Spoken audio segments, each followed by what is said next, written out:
dengan membahas atau membaca atau mendengarkan atau mendoakan segala sesuatu yang terkait dengan kondisi Palestina saat ini, itu berarti meminimalisir atau melatih diri kita untuk tidak menjadi manusia yang egois.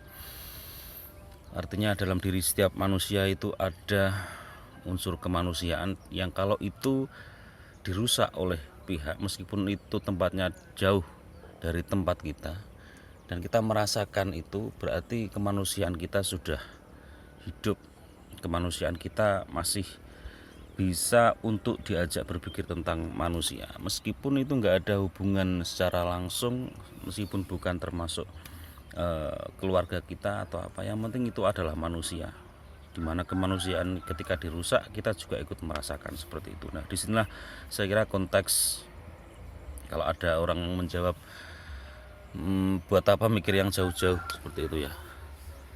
Terus yang kedua tentang masalah boykot.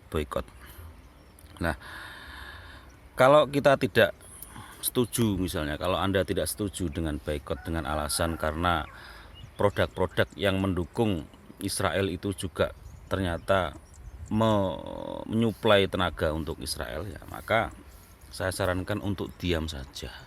Silakan ya, Anda misalnya mau tetap membeli itu atau nggak setuju dengan boykot, ya itu hak Anda, tetapi jangan keluar-keluar seperti itu. Nggak usah keluar-keluar, karena itu yang namanya boykot itu adalah masalah emosional. Sebenarnya satu itu respon secara emosional karena rasa empati. Itu yang harus kita tangkap sebelum kita bicara soal rasionalitas, bagaimana perhitungannya. Sebelum kita bicara rasionalitas, bagaimana nanti efek daripada boykot untuk diri kita sendiri, bagaimana sebelum ke sana, ya kita terima saja itu sebagai ungkapan simpati kepada saudara-saudara kita di Palestina yang sedang mengalami bencana, yang sedang mengalami genosida seperti itu ya. Jadi minimal kita tidak menyalahkan orang yang mengajak untuk boykot. Kalaupun mau perhitungan, ya kita hitung saja produk apa saja yang ternyata menyuplai ke Israel, apa saja kita hitung. Dan kalau memang Anda tidak setuju, ya sudah, tidak masalah. Loh Mas, gimana kalau misalnya kita sudah terlanjur menggunakan YouTube, Google, WhatsApp, yang itu juga merupakan produk-produknya orang Yahudi, produknya Amerika misalnya, ya tidak apa-apa. Ibarat pisau itu digunakan untuk membunuh kita, ya kita gunakan pisau itu untuk kemudian menangkis atau untuk serangan balik, nggak masalah. Ya kita berpikir secara luas saja lah. Kalau misalnya mereka yang buat, kita yang pakai, ya kita gunakan senjata itu untuk menyerang argumentasi, ya untuk menyebarkan kebaikan, untuk mengkritik dan sebagainya, sehingga kita tahu mana yang benar, mana yang salah. Semisal ketika ada propaganda yang menyudutkan Palestina, ya kita bisa mengcounter propaganda tersebut dengan apa? Dengan alat-alat yang mereka gunakan, dengan media sosial yang kita punya, dan itu sangat tidak masalah sekali. Ya, dunia ini luas, jadi jangan dipersempit ya. Jadi jangan sampai hanya karena kita nggak setuju, kalau Anda tidak setuju dengan boykot kemudian menyalahkan orang yang mengajak untuk boykot. Untuk itu. Biasanya argumentasinya untuk orang yang nolak boykot itu kan, loh saudara kita kan banyak yang bekerja di tempat-tempat itu, terus nanti kalau nggak laku bagaimana, kalau mereka kehilangan pekerjaan bagaimana, ya. Loh, sampai kehilangan pekerjaan lah, orang-orang Palestina itu nggak hanya kehilangan pekerjaan, kehilangan rumah, kehilangan anggota keluarganya, kehilangan, dihitung secara duniawi ya, kehilangan masa depan, sekolahnya hilang, rumah sakitnya hancur, hilang semua itu sudah. Ya, kalau Anda membesarkan volume Anda karena kehilangan pekerjaan, kehilangan apa, laku, kehilangan konsumen sebagainya, itu tidak sebanding gitu. Argumen seperti itu tidak sebanding, maka jangan diucapkan lah. Ya, jangan diucapkan. Minimal tunjukkan empati Anda terhadap apa yang sekarang sedang dialami saudara-saudara kita di Palestina. Sudah jelas loh, selama ini tuh wilayah Israel itu dari sempit menjadi luas, dari kecil menjadi besar. Mana ada negara yang wilayahnya itu semakin hari semakin bertambah. Ya mana kalau bukan Israel gitu. Terus orang yang pro sama Israel itu sengaja mempropagandakan bahwa awalnya itu Israel itu damai, tetapi karena ada militansi Hamas kemudian dibom, maka dibalaslah oleh tentara Israel. Seperti itu propaganda orang yang pro sama Israel ya. Mereka tidak mengetahui mereka atau sengaja untuk menutupi fakta bahwasanya setiap hari itu terjadi genosida di sana. Masyarakat sipil yang memang tidak punya salah apa-apa itu juga disikat habis sedikit demi sedikit ya. Maka untuk masalah seperti ini, informasi itu jangan hanya dilihat dari apa yang diinformasikan, tetapi dari mana sumber informasi tersebut, itu penting ya.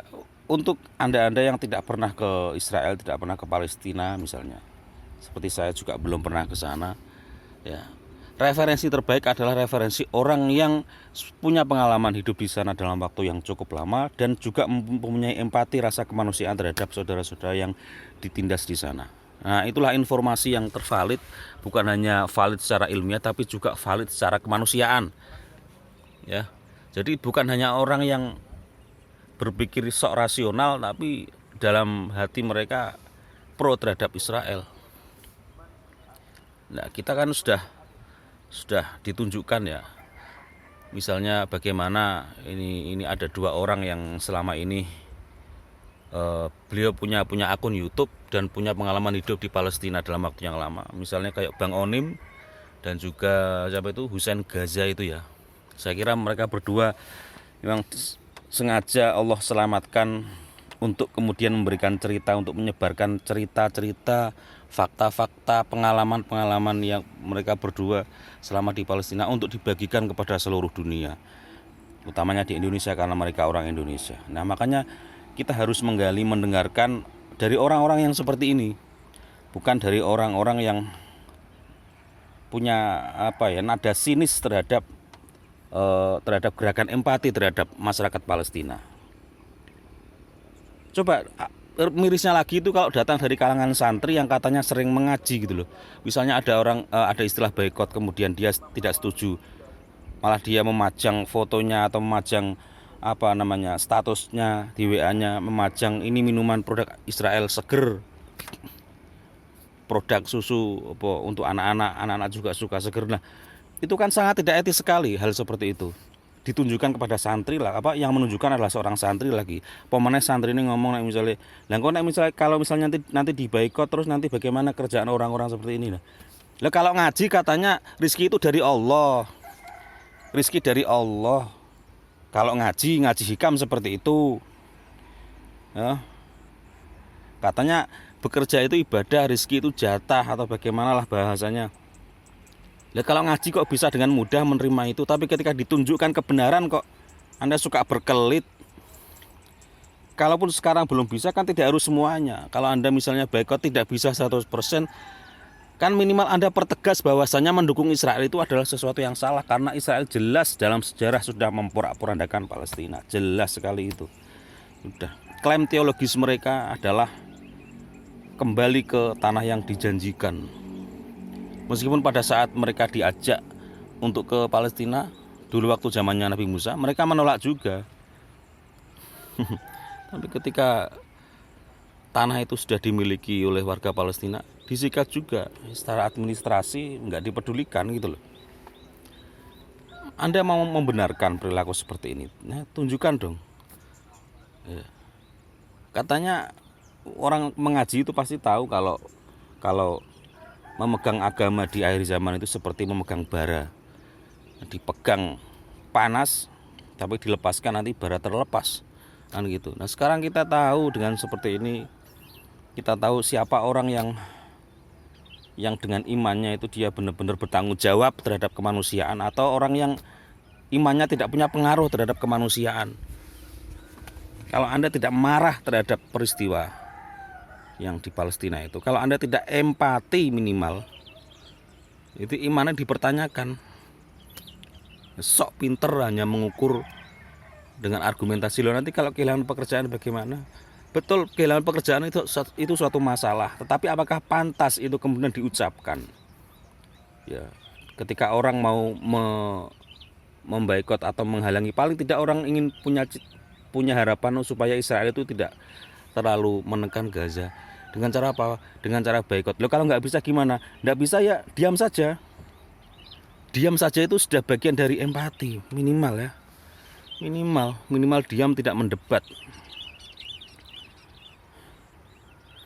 Syukur mendoakan, syukur menyuarakan, men-share hal yang mendukung Palestina. Begitu ya. Cobalah. Ya, orang Anda mengaji kitab khatam 200 kali sekalipun, kalau tidak dilatih empati ya tidak akan bisa. Padahal ajaran agama itu ya salah satunya adalah bagaimana kita berempati kepada manusia. Wa ja'alnakum syu'uban wa qabaila lita'arafu, itu salah satu variabelnya nanti adalah empati. Begitu ya. Janganlah Anda egois karena mereka bukan organisasi misalnya, itu sempit sekali berpikirnya. Oh, karena misalnya kita di sini di Indonesia ikut organisasi namanya A, terus di Palestina nggak ada organisasi yang namanya A, terus kita nggak empati. Allah, pikiran seperti itu kok dipertahankan itu. Ya, kalau tidak bisa atau tidak setuju dengan yang namanya boikot, diamlah, minimal itu diamlah. Atau Anda minimal punya pikiran pelan-pelan bagaimana kedepannya ya, supaya kita ini tidak menjadi seorang penyuplai terhadap produk-produk mereka, penyuplai tenaga mereka untuk menindas Palestina. Minimal ada pikiran ke sana, itu sudah bagus. Assalamualaikum warahmatullahi wabarakatuh.